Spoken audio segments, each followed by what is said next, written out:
Sveicināti podkastā Droši vien nedroši. Šī ir tā vieta, kur mēs apskatām drošību no tās visām pusēm. Mēs apgāžam mītus un arī sniedzam praktiskus padomus, ko jūs varat izmantot ikdienā.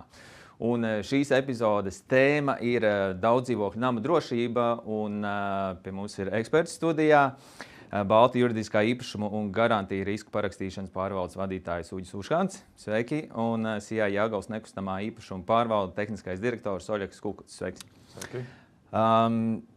Visu laiku notiek kaut kādi negadījumi daudzdzīvokļu namos. No tā mēs nevaram izbeigt. Tikko arī bija gāzes vadas sprādziens, tikko arī Ķekavā ugunsgrēks, postošs ugunsgrēks, 2 bojāgājušie abos gadījumos.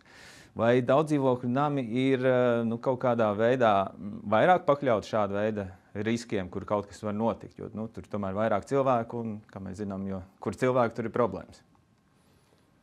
No tāda apdrošināšanas skatu punkta nav tā, ka daudzdzīvokļu nami būtu vairāk pakļauti riskiem kā privāta mājas. Vienkārši, ja kaut kas notiek, tad tas var skart ne tikai konkrēto dzīvokli, bet arī kaimiņus. Un tāpēc mēs to tā varbūt izjūtam, ka tas skar vairāk cilvēku, bet patiesībā jau nav tā, ka tie riski būtu lielāki. Un, ja kopumā skatās, kas tad daudzdzīvokļu namos notiek, tad tie negadījumi pārsvarā viņi jau notiek pašos dzīvokļos. Tās koplietošanas telpas nevis paliek neskartas, bet tur nemaz tik bieži nenotiek, varbūt tie negadījumi no apdrošinātāju skata punkta. Un, tā kā es teiktu, ka nav tā, ka dzīvokļi ir nedrošāki par privātmājām noteikti. Kādi ir tie izplatītākie riski daudzdzīvokļu namos, kur tie rodas, kāpņu telpas, bēniņi, citās vietās? Es domāju, ka paturpinot arī pirmo jautājumu, tātad individuāla māja, tā ir individuāla atbildība, un faktiski lielākoties individuālā mājā ir viens vai vairāk īpašnieki. Savukārt daudzdzīvokļu mājā tie ir daudzi. Katrs dzīvokļu īpašnieks veido dzīvokļu īpašnieku kopību, līdz ar to tā atbildība ir uz vairākiem. Individuālā mājā, ja es rīkojos ar kādām lietām, es pārvaldu savu māju, tad es esmu atbildīgs par to, ko es daru. Savukārt, kā jau ir kolēģis minēja, kad šajā te kopējā atbildībā, tad daudzdzīvokļu dzīvojamā mājā, tad jārūpējās ir par savu īpašumu. Savukārt tas skar arī trešo personu, tad arī pārējos kaimiņus. Un bieži vien gadās, kad dzīvokļu īpašnieks neapjaustot, ko viņš dara, viņš var nodarīt arī kaut kādas zināmas skādi arī visai mājai kopumā, jo tie paši neuzmanības gadījumi rīkojoties gan ar elektroinstalāciju, gan ar pieminēto gāzi, varbūt, tad tas skar ne tikai pašu vienu dzīvokli un vienu īpašnieku, bet skar kopumā visu māju un visus pārējos īpašniekus. Bet, kuras ir tās telpas un kur tad tie negadījumi notiek visbiežāk daudzdzīvokļu namos? Jāsaka, ka pārsvarā jau runā par tādiem lielākiem negadījumiem, kur diemžēl notiek un arī ar letālām sekām, kad cilvēki iet bojā un īpašums iet bojā. Tie ir tādi sprādzienu bīstamie gadījumi, kad gāzes apgādes sistēma, tas ir bīstamība. Elektroinstalācija, tas, manuprāt, ir otrajā vietā, par ko ir jārunā. Protams, kad mēs nevaram mājas pārvaldīšanu atdalīt vispār no mājas dzīves, jo katram dzīvokļu īpašniekam ir jāpiedalās mājas pārvaldīšanā.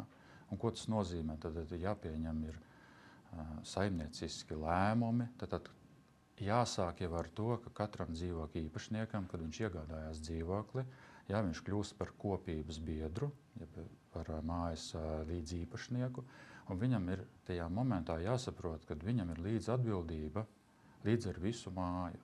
Un tā līdzatbildība nozīmē arī gan lēmumu pieņemšana, ko varbūt pārvaldnieks, varbūt arī pakalpojums sniedzējs lūdz pieņemt. Un ja dzīvokļu īpašnieks vieglprātīgi izturas pret šo lēmumu pieņemšanu, tas arī skar visu šo jautājumu kopumu, un gala rezultātā tas rezumējas visu uz drošību.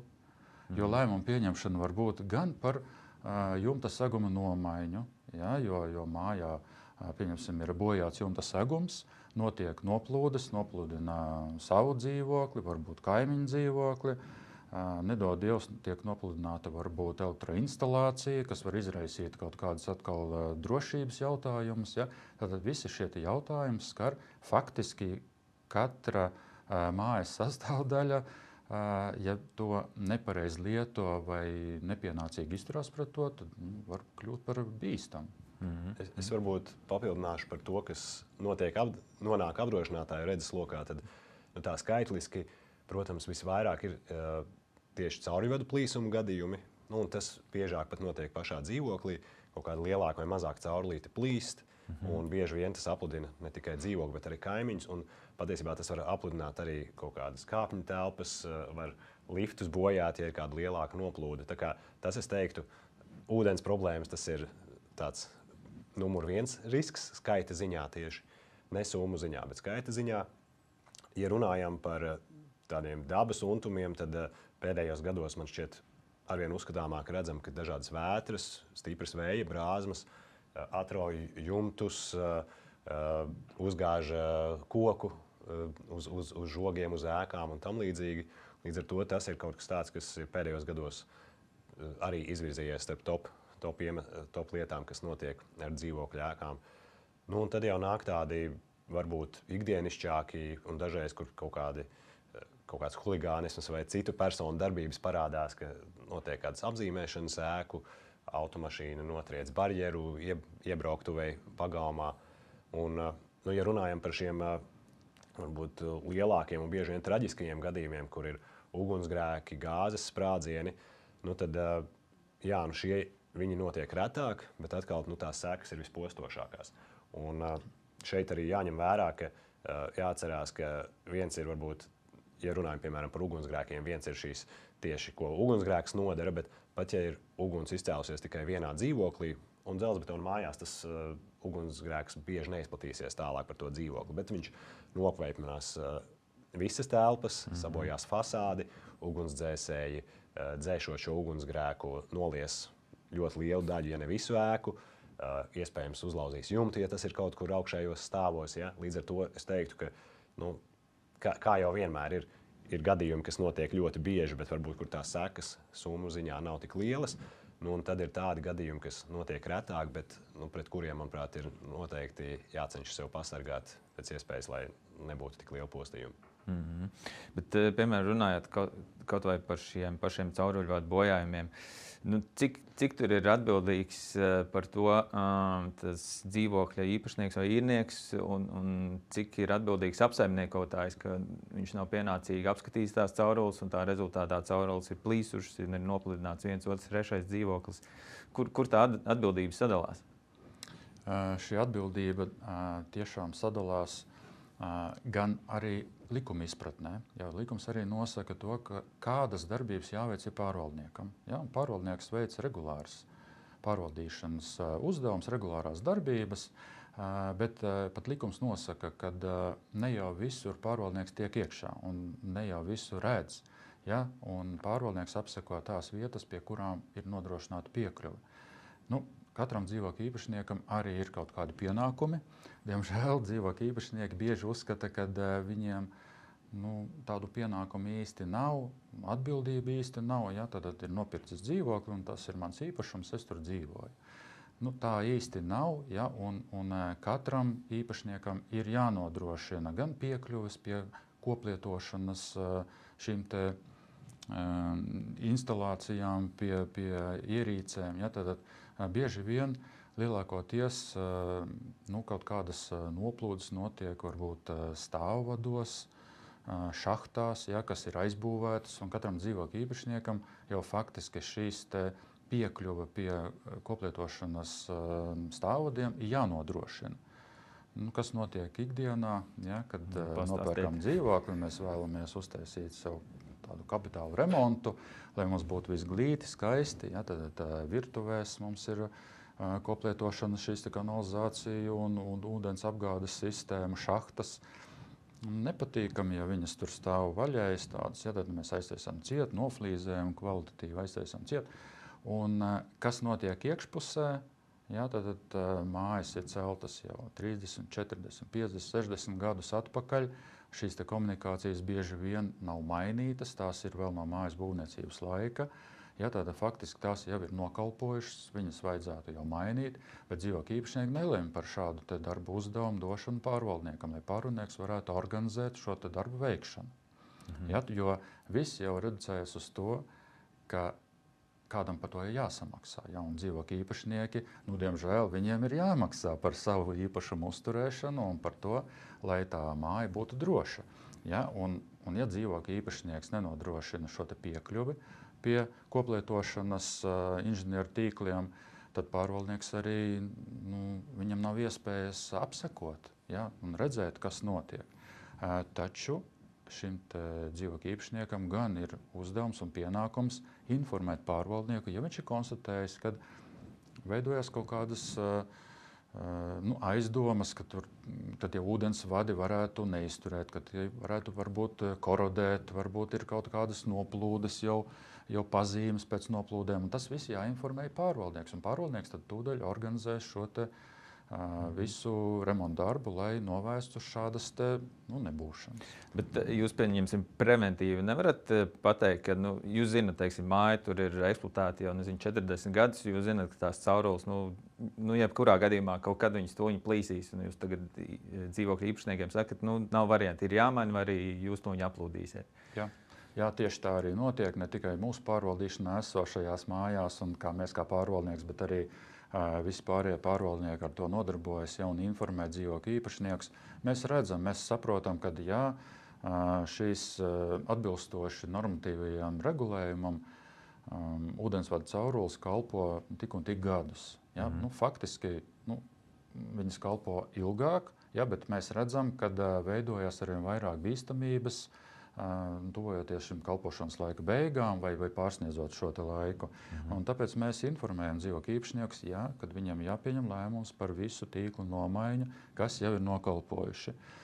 Tad nākamais jautājums, cik viegli tagad nākamā lieta, viņiem ir jāvienojas savā starpā, jāsaprot, cik tas maksā un cik tas ir vienkārši. Nav tā, ka paldies, ka informējāt, bet vēlāk. Tas ir sarežģītākais jautājums šajā visā uzdevumā. Panākt vienotu sapratni no dzīvokļu īpašnieku puses, ka tas ir jādara. Viegli tas sanāk? Nē. Un otrkārt, kad par to arī jāsamaksā. Ja, jo redziet, tādai daudzdzīvokļu mājai nomainīt visu, pieņemsim, ūdens apgādes sistēmu, tie ir daudzi 10 000 eiro. Ja? Es runāju par tādu vidēju izmēru māju. Savukārt, ja mēs vēl saimnieciski pieejam pie visu šī jautājuma, tad vienā šachtā atrodas gan augstā ūdens apgādes sistēma, gan karstā ūdens apgādes sistēma, gan kanalizācijas sistēma. Un ja mēs veicam šo darbu, un šajā šachtā veicam nomaiņu tikai vienai caurulei, kas ir, pieņemsim, karstā ūdens sistēma, bet pārējās palikušas ir tāpatās vecās, kuras arī ir nedrošas, tad saimnieciski, protams, un lētāk ir vienkopus uzreiz nomainīt visu sistēmu. Un šeit jau var gadīties, ka tās izmaksas jau ir 100 000, un dzīvokļu īpašnieki, diemžēl, nelabprāt lemj par šādu naudas ieguldījumu. Protams, kad šobrīd gan valsts ir nākusi pretī ar ļoti labiem piedāvājumiem Altuma sistēmu. Tātad Altums piedāvā šādu remonta aizdevumu fondu līdzekļus tieši šādiem darbiem. Gan tādiem, faktiski tie nelielie atjaunošanas darbi mājai, kas ir nepieciešami, un Altums uz labiem nosacījumiem sniedz šādu iespēju. Protams, arī kredīti iestādes piedalās, un arī mēs esam izmantojuši tādu iespēju. Paldies mūsu dzīvokļu īpašniekiem, kuri ir pieņēmuši tādus lēmumus un ieklausījušies pārvaldniekā un saprot, ka tas ir vajadzīgs un šādus darbus veids. Pavisam nesen bija šis gāzes vades brādziens, kur bija nelegāls pieslēgums. Cik bieži jūsu praksē ir nācies redzēt kaut ko līdzīgu, varbūt ne gluži gāzes vadam, bet ko cilvēki, cik viņi ir atjautīgi un ko izdomā un kāds rezultējas ar kādām sekām? Cilvēki tiešām ir atjautīgi, un diemžēl pārāk atjautīgi, ja, un šādas te, letālas sekas arī notiek. Bauskas iela jau parāda, ja, kad cilvēks ir savā veidā ģeniāls. Viņa prāt ģeniāla ideja, ja, un realizējot cietēji ne tikai pats, bet arī visa māja. Jo ja mēs atkāpjamies mazliet, ja tāds sprādziens ir vai ugunsgrēks, ko tas nozīmē, tas jau nenozīmē, ka tikai tajā vienā vietā, kur ir bijis tas ugunsgrēks, ka tajā vietā ir tā kā bojājums veikts. Ja? Bet šeit ir jāapseko tālāk, ja jāpiesaista būs speciālisti inženieri, kas apseko šo te māju un skatās, kādas sekas ir tālāk nodarītas. Iespējams, ka tā ēka vairs nav eksploatējama. Ja, un līdzīgos gadījumos, kad ir ugunsgrēks kādā dzīvoklī, jāskatās, kas notiek ar blakus, kas notiek ar dzelzbetonu. Ja, tad ir saspringtie elementi, ja tur ir metāla konstrukcijas, kuras ugunsgrēka laikā temperatūras ietekmē varbūt ir mainījušas savas fizikālās īpašības. Ja. Līdz ar to ir jāpaskatās, vai drīkst vispār pēc tam eksploatēt to ēku. Bet ar ko mēs esam saskārušies? Kādi jums ir bijuši tādi ģeniālie piemēri? Sevišķi ziemas apstākļos, kad gribās sildīties, ja, un apkure, protams, ir dārga. Cilvēkiem ir jāmaksā par apkuri, ja, un tad mēģina ietaupīt uz to. Un tad ir dažādi ķeneri, ja, kas uzlabo kaut kādas elektriskās ierīces. Vienkāršākais variants ir, kurus joprojām mēs esam vēl saskārušies, kad aptiem trosi ap ķieģeli iesprauž elektrotīklā, ja, un padara šādu te papildus sildu ierīci. Ja, Ķieģeli silda?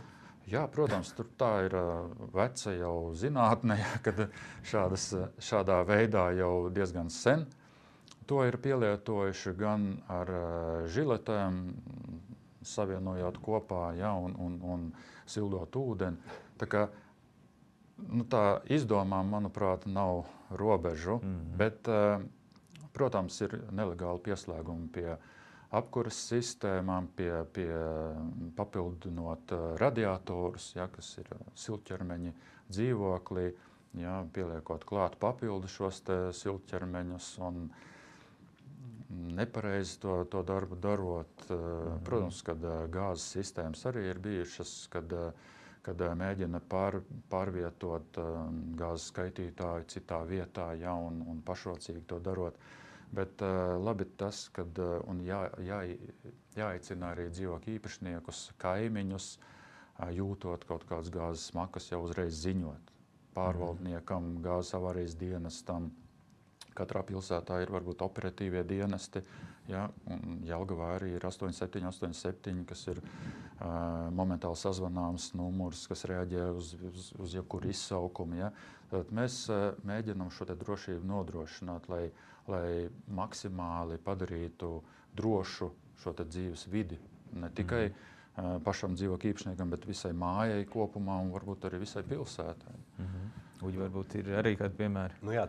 Tie radošākie prāti laikam ir savus dzīvokļiem apdrošināšanas polises nepērk, līdz ar to ne ar visiem šiem piemēriem mums izdodas saskarties vai savā pieredzē, bet tas, kur mēs vairāk redzam, varbūt tās radošuma izpausmes, un, protams, krāsnes apkure, tas ir izplatītāk, ir privāti mājās, dzīvokļu mājās, tas vairs nav mūsdienās tik izplatīti, tomēr mēs redzam, ka tad, ja ir šīs krāsnes apkures vai varbūt paštaisītas krāsniņas, tad tā ir tāda liela problēma, ka cilvēki, viņiem ir šī sajūta, ka viņi ir, tā teikt, labi meistari varbūt kaut kādās citās lietās, un tad viņi arī nolēma, ka paši izbūvēs krāsniņu, paši izveidos šo dūmvadu vai pārmūrēs kaut ko, un tad izrādās, ka jā, tieši tur ir problēma, ka ir šie dūmvadi, kuri ir plaisā vai ir nepareizi izbūvēti, vai varbūt pat kādreiz ir saskarās kaut kur ar koka konstrukcijām tiešā veidā, un tad tas arī ir tas, kas pēc tam rada to ugunsgrēku. Par šīm krāsnīm man arī viens stāsts ir. Ja, tad mēs konstatējām vienā mājā, viena māja mums bija kompleksa atjaunota, un šī māja ir arī ar krāsnes apkuri. Jā, un katrā dzīvoklī ir sava krāsniņa. Protams, kad atjaunošanas laikā tika ievērotas visas ugunsdrošības normatīvi un ierīkotas krāsnes tieši tādā veidā, kā tām ir jābūt, lai tas būtu droši. Taču apsekojot vienu dzīvokli, mēs konstatējam, ka tā krāsniņa vairs nav tajā vietā, kur viņai bija jābūt. Ja, un viņai pārcelta uz citu istabas stūri, un tas iedzīvotājs saka, ka man tur ir ērtāk, jo tur siltāk man nāk. Ja, un skursteņa pievads no krāsniņas ir izbūvēts no alumīnija plānās ventilācijas gofras, ja, kas absolūti nav piemērojams tam, ja, un tādā veidā kurina šo krāsni, ja, un sūdzās pati, kāpēc man viņa dūmo, šī krāsnes jau nestrādā. Tā kā cilvēku izdomai nav robežu. Kādi ir tie varbūt labās prakses piemēri, kā jūs minējāt, ka tā tad, piemēram, par šīm caurulēm, ka jūs jau informējat iedzīvotājus, ka tās ir jāmaina. Kādi vēl ir tie varianti, kā laicīgi novērst jau negadījumus? Ko jūs darat un kādi ir tie ieteikumi varbūt arī citiem? Es varbūt, manuprāt, arī iepriekš šo jautājumu runājot, svarīgi uzsvērt ir, ka ir kaut kā, ir daļa no cauruļvadiem, kas ir visas ēkas kopīpašums, un tad tā ir tā daļa, kurā ir apsaimniekotāja atbildība ir apsekot un ziņot mājas īpašniekiem, ka būs kaut kas jādara, jāmaina, jāremontē. Taču ir arī daļa no cauruļvadiem, kura pieder katram dzīvokļu īpašniekam pašam, kura ir viņa dzīvoklī iekšienē. Un, tādi izteiktākie piemēri, ko mēs redzam, kas plīst, ir tās pašas ūdens pievadīšanas caurulītes izlietnēm, ūdenskrāniem pie izlietnēm, veļas mašīnām. Un patiesībā tas ir, es teiktu, ka veļas mašīnām šie lokanie pievadi, ka plīst, tā ir tāda ļoti izplatīta problēma. Un, protams, ka tā cilvēcīgi var saprast, ka daļa no šīm caurulītēm viņas atrodas vietās, kuras mēs ikdienā neredzam, bet, ja viņām ir iespējams piekļūt, tad būtu ieteicams, es nezinu, reizi gadā veicot kādu ģenerālo tīrīšanu, arī apskatīties, kāda izskatās tā caurulīte. Kas tur būtu? Es apstos, cauruli kā cauruli, kas man tur jāskatās? Vai pil kaut kas? Vai? Jā, tas, es domāju, tā būtu tāda pirmā pazīme, ja parādās pilēšana.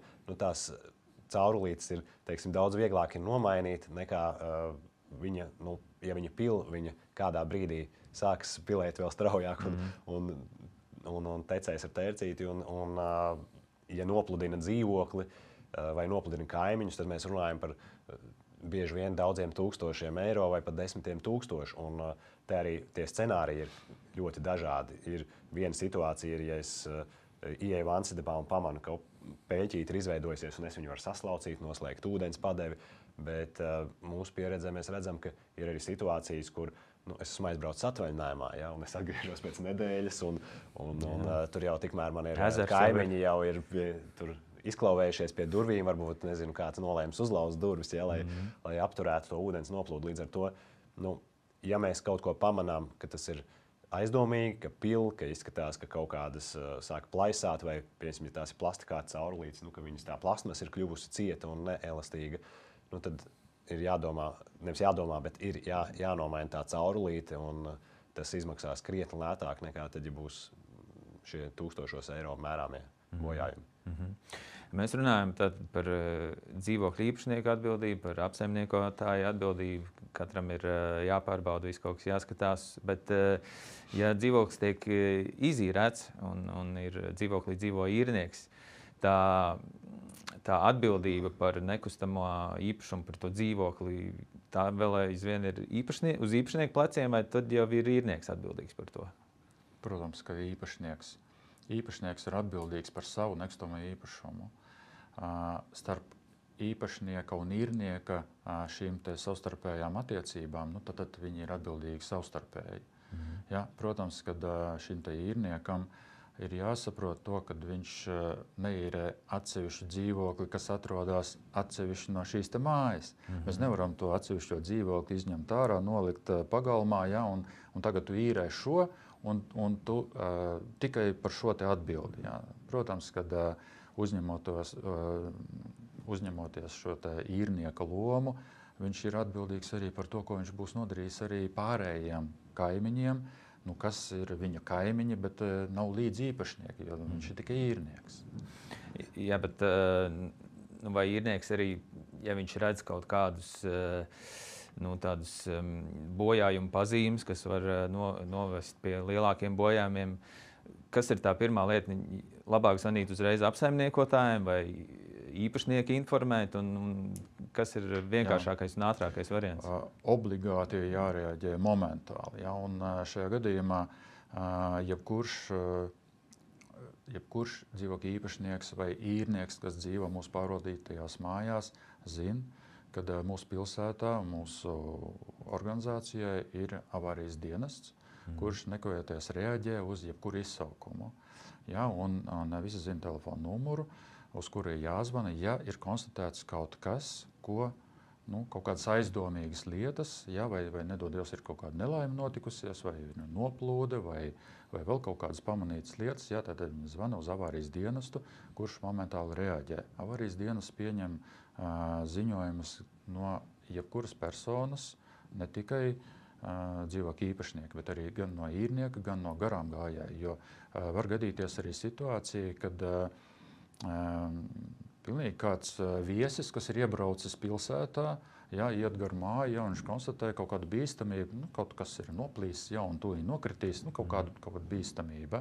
Tātad viņam ir iespēja sazvanīt gan mūsu avārijas dienestu, gan operatīvo informācijas centru, kas momentāli reaģēs, paziņos mums šo informāciju, mēs to operatīvi lokalizēsim, kaut kādas bīstamības.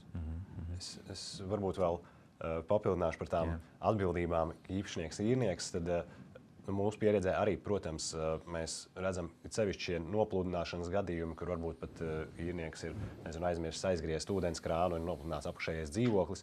Tāpatās šīs attiecības tiek skaidrotas dzīvokļu īpašnieku starpā parasti, un tad tālāk jau īpašnieks var droši vien šo te skaidroties, tā teikt, ar īrnieku, kuram tad ir jāsadz zaudējumi. Taču tajā pašā laikā ir kādi gadījumi, kur varbūt es izvairītos šobrīd tik viennozīmīgi pateikt, ka īpašnieks būtu atbildīgs. Un te ir runa tieši par tiem nesenajiem gadījumiem, kuri bijuši gāzes sprādzieni, bija gan Bauskas ielā un pirms tam Melnsīla ielā. Un, kā es saprotu, tad šobrīd tur gan juristi, gan tiesas vērtē šos gadījumus. Un, teiksim tā, es arī varu, ja es nostātos dzīvokļa īpašnieka pozīcijā, un nevis kā pašvaldība dzīvokļa īpašnieks, bet, piemēram, kā privātpersona, ka man pieder dzīvoklis, es pats viņā nedzīvoju, es viņu izīrēju. Un tad es iedomājos, ja es ielaižu dzīvoklī īrnieku, kurš visādi skatoties normāls cilvēks, un man nav nekādu aizdomu, ka viņam būtu vēlme kaut ko pārkāpt vai darīt līdzīgas darbības, kā notika Bauskas ielā, un tad pēkšņi notiek šāda milzu nelaime, tad jautājums, vai tas ir saprātīgi no manis kā īpašnieka prasīt, ka tev vajadzēja zināt, ka cilvēks, ko tu ielaidi savā dzīvoklī, nodarīs kaut ko tik prātam neaptveram. Ja? Līdz ar to es domāju, ka šeit arī iespējams būs kādi tiesu atzinumi, kur tomēr šī robeža tiek nosprausta, kur ir tie gadījumi, kur tas vairs nav īpašnieka kontrolē. Tieši tā, jo šeit ir līgumiskās attiecības starp izīrētāju un īrnieku. Tātad, kas šajos līgumos ir? Un tāpēc šis jautājums arī ir ļoti svarīgs. Pareizi atrunāt visus jautājumus, par ko tad ir atbildīgs īrnieks. Varbūt līgumā ir atrunāts, ka īrnieks ir atbildīgs tikai par rēķinu apmaksu, un par īpašumu lietošanu vispār. Dari, ko tu gribi, un demolē un jauc ārā kaut ko. Tātad šīs līgumiskās attiecības, manuprāt, ir ļoti spēcīgi juridiski ir jāatstrādā, lai viennozīmīgi būtu skaidra šī atbildība. Jo faktiski jau notiek tā, ka kamēr viss ir labi, tikmēr jau ir labi un var neaizdomāties tik tālu. Bet, diemžēl, tad, kad notiek nelaimes, tad mēs sākam domāt, kā būtu labāk pareizi, varbūt vajadzētu dziļāk kaut ko vērtēt. Tā kā vajadzētu jau sākotnēji izvērtēt visus šos jautājumus, pieiet korekti juridiski pie šiem jautājumiem, un tad arī būs pilnīgi skaidra atbildība. Ja mēs runājam par vienu risinājumu, kas finansiāli var palīdzēt šajā jautājumā, tā ir apdrošināšana, kas ir tās lietas, kas būtu jāapdrošina, kam ir jāapdrošina īpašniekam, īrniekam, apsaimniekotājiem? Kādas tur ir tās atbildības sadala un kas par ko maksā un kurš saņem naudu beigās? Nu, es teiktu tā, ja no tāda dzīvokļa īpašnieka perspektīvas pats primārais būtu, ka esmu apdrošinājis savu dzīvokli, un parasti arī šajās apdrošināšanas polisēs tiek ietverta arī iedzīves apdrošināšana, kas ir mēbeles, elektronika, citas personīgās mantas un arī atbildības apdrošināšana gadījumos, ja man sanāk, piemēram, nopludināt kaimiņus vai izdarīt kādu citu skādi, par kuru kur es esmu vainīgs, bet es to nejauši izdarīju, bet esmu vainīgs. Un kādēļ šī dzīvokļa apdrošināšana, es teiktu, ir tas pamats no tāda atsevišķas personas skatu punkta, jo tas nodrošina, ka, piemēram, ja būs arī šāda situācija, liels kāds negadījums noticis ēkā, pēc kura vairs nevar ēkā atgriezties, tad es vismaz varu būt drošs, ka apdrošinātājs apmaksās man līdzvērtīgu dzīvokļu iegādi, apmaksās, lai es varu nopirkt vietā jaunas mēbeles un elektroniku un mantas. Un, teiksim tā, individuāls cilvēks būs pasargāts, ja viņš būs nopircis šo dzīvokļu apdrošināšanu. Un, ja mēs runājam tālāk par to, ka, ja tomēr es gribētu arī atgriezties tajā ēkā, kurā es sākotnēji dzīvoju, nevis tikai nopirkt vietā līdzvērtīgu dzīvokli, tad tāds no sabiedrības arī viedokļa, manuprāt, saprātīgākais risinājums ir, ja tiek apdrošināta visa ēka. Un ko nozīmē apdrošināt visu ēku? Teiksim, visas ēkas koplietošanas daļas. Tas nozīmē, ka tiek apdrošināts viss, izņemot konkrētā dzīvokļa iekšējo telpu apdari, un iedzīvi, kas ir tajā dzīvoklī. Par to tad pats dzīvokļa īpašnieks parūpējas. Un šī te apdrošināšana, ko viņa seks, tātad, piemēram, ja ir šis gadījums, kur ir ugunsgrēks bijis vai gāzes sprādziens un ir bojāts nesošās sienas, jumts, stāvu pārsegumi, tad apdrošinātājs apmaksās visu šo daļu atjaunošanu, kas nozīmē, ka pēc būtības tad, katram dzīvoklim vēl par saviem vai apdrošinātāju līdzekļiem, savu apdrošinātāju jāveic varbūt iekštelpu remonts, un tu vari atgriezties šajā mājā. Tātad māja pēc būtības ir atjaunota.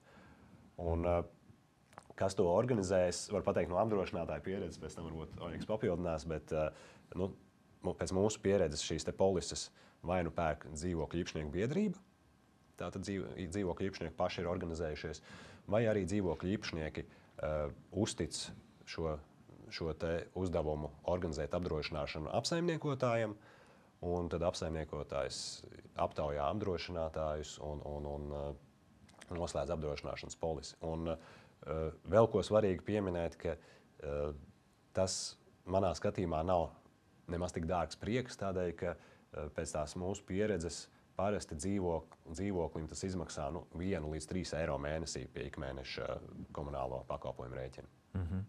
Kā jūs praksē ir ar apdrošināšanu, vai tas kaut kā atvieglo palīdzi? Mēs aicinām dzīvokļu īpašniekus apdrošināt šo te kopīpašuma daļu.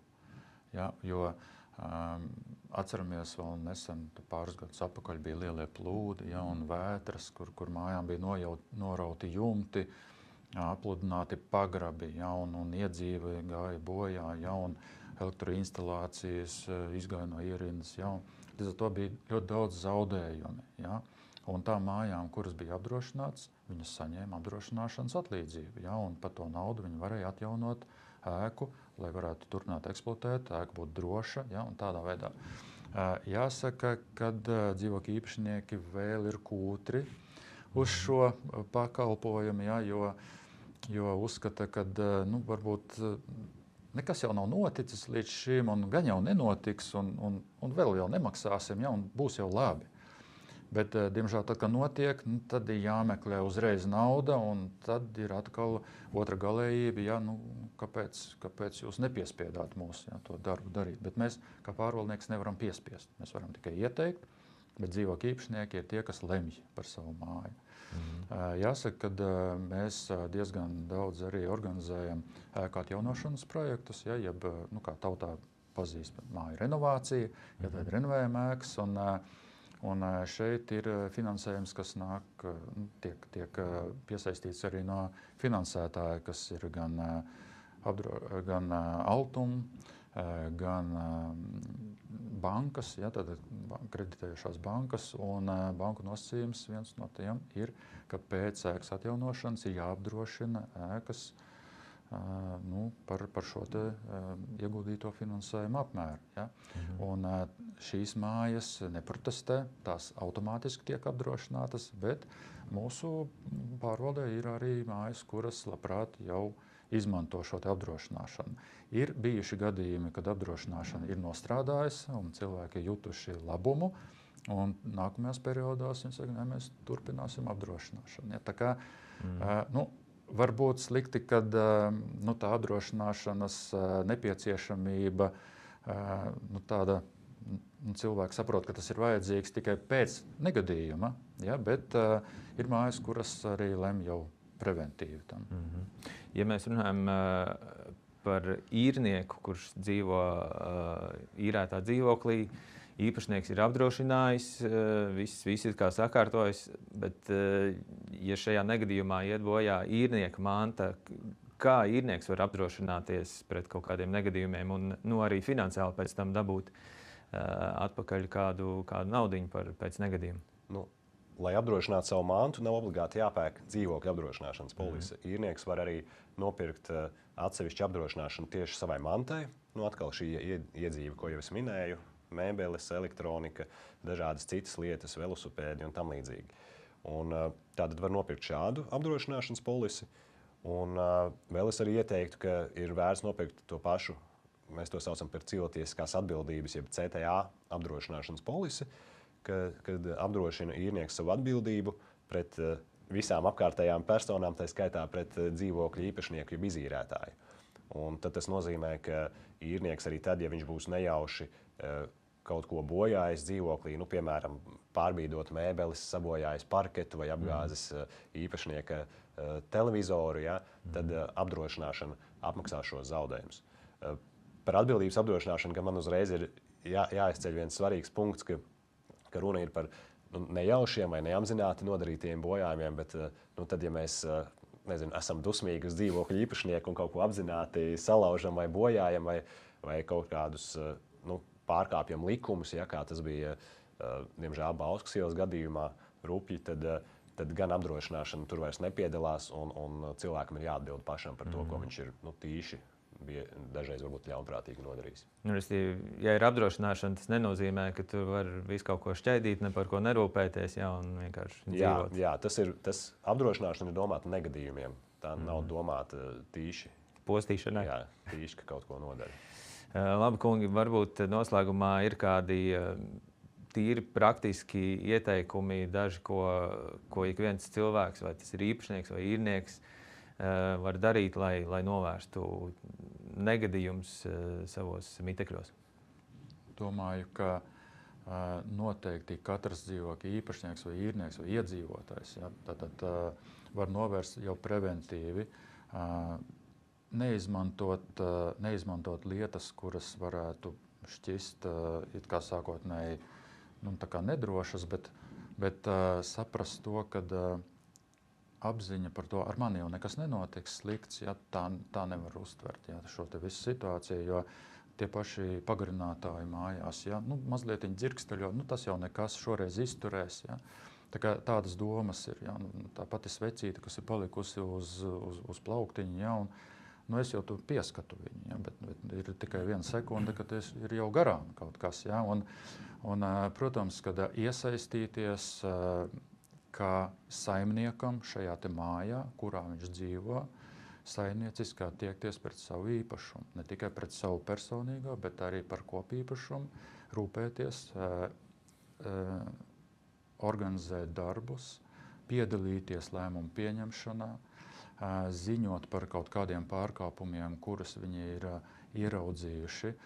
Bieži vien gadās, kad cilvēki pasaka, ko tad es tur teikšu, man ir kauns teikt, man varbūt liekas kaut kas tā, ja, bet varbūt tā nav taisnība, ja, es labāk noklusēšu. Ja, tad labāk tādi gadījumi, lai nav, jo varbūt tiešām kaut kas nav līdz galam izdarīts vai ir konstatēta kaut kāda kaut kāda nedrošība, ja, bet nevajag kautrēties par to runāt, vajag norādīt. Tāpēc ir atbildīgās institūcijas, ir speciālisti, kuri novērties, vai tas ir bīstami vai nav bīstami. Un tikai tad, kad mēs kopīgi organizēsim šos te visus jautājumus un kopīgi rīkosimies, tad mēs arī dzīvosim drošā vidē. Nu, vēl runājot par ugunsdrošību, man šķiet, ka ir dažas noderīgas lietas, ko mums patiesībā prasa arī likums darīt. Un, pirmā lieta, manuprāt, un tāda pati vienkāršākā, ir dūmu detektoru uzstādīšana. Protams, dūmu detektors viņš primāri ir domāts dzīvības glābšanai, un es ieteiktu, ja pamana, ka sācis kas degt mājoklī, tad ķerties pie dzēšanas tikai tad, ja jums ir sajūta, ka tas jūs neapdraud un to ir iespējams apdzēst visādi citādi. Labāk ir telpas pamest, saukt ugunsdzēsējus. Un par dūmu detektoriem tie šobrīd ir likuma noteikti kā obligāti katrā mājoklī. Un tai pašā laikā mēs ik pa laikam vēl dzirdam, redzam, ka daudzos mājokļos viņi nav uzstādīti. Un es vēl nesen paskatījos, ka vienkāršākie dūmu detektori maksā mazāk par 10 eiro. Līdz ar to es domāju, ka cena lielai daļai no tiem, kas nav uzstādījuši, ka tas nav iemesls, kādēļ viņi nav uzstādījuši. Ja? Tad vai nu tā ir tāda lietu atlikšana, vai varbūt tas, ko Oļis minēja, ar man jau nekas nenotiks. Jā, un es domāju, ka tā ir tāda pirmā lieta, ko tomēr varētu izdarīt un iegādāties šo dūmu detektoru, un viņu ir ļoti viegli pielīmēt vai pieskrūvēt pie tiem griestiem, un tas tiešām ir tāds mazākais, ko mēs varam darīt. Vēl viena lieta ir, ko likums prasa un kuru es pieļauju, ka daudzi tomēr varbūt pat nezina, ka tas ir jādara, ir tas, ka ir jāveic reiz 10 gados ir elektroinstalācija pārbaudas dzīvoklī. Un ko tas praksē nozīmē, ka ir ierodas elektriķis un veic dažādus mērījumus, lai pārliecinātos, ka vadi, kas bieži vien ir mums paslēpušies aiz sienām, ka tie nav bojāti un ka arī mums ir atbilstoši drošinātāji mājās, un, lai novērstu tieši īssavienojumu. Par drošinātājiem arī patiesībā ir tā, ka ja par daudzām lietām šķiet, ka tāds lielāks un jaudīgāks ir labāk, tad ar drošinātājiem ir nedaudz citādi, jo jaudīgāks un mazāk jūtīgs būs drošinātājs, jo lielāka iespēja, ka viņš palaidīs garām to, ka veidojas īssavienojums. Un īssavienojums ir viena no izplatītākajām lietām, no kā vispār izceļas ugunsgrēki. Līdz ar to es teiktu, ka to noteikti vajadzētu darīt šīs elektroinstalāciju pārbaudas. Te gan uzreiz var pateikt, ka tas ir nedaudz sarežģītāk nekā nopirkt dūmu detektoru, jo skaidrs, ka ir jāsameklē šis elektriķis, ir jāvienojas par laiku, kad veikt pārbaudi, un arī tās izmaksas, viņas būs varbūt pat 100 eiro. Ja? Un es gan esmu dzirdējis, ka apsaimniekotāji jau sāk tā teikt, organizēt, gan apziņot savu māju iemītnieku, ka jums ir pagājis šis termiņš, kad atkal būtu jāveic šīs pārbaudas, gan arī palīdz tad kaut kā centralizēti organizēt, ka ir šis elektriķis, un tad iespējams pat var iegūt kādu atlaidi arī šiem elektriķu pakalpojumiem. Bet tas nav tā, ka tiek izšķēdīta siena un apskatīts kabelis un pateikts, jā, viss kārtībā. Nav tik traki, ja? Nē, tas tā nenotiek. Okay. Labi, paldies, kungi, par sarunu, par ieteikumiem. Un noteikti apmeklējiet arī Balta drošības akadēmiju, kur jūs varat uzzināt daudz praktisku ieteikumu savas drošības uzlabošanai. Paldies, ka skatījāties, un tiekamies nākamreiz.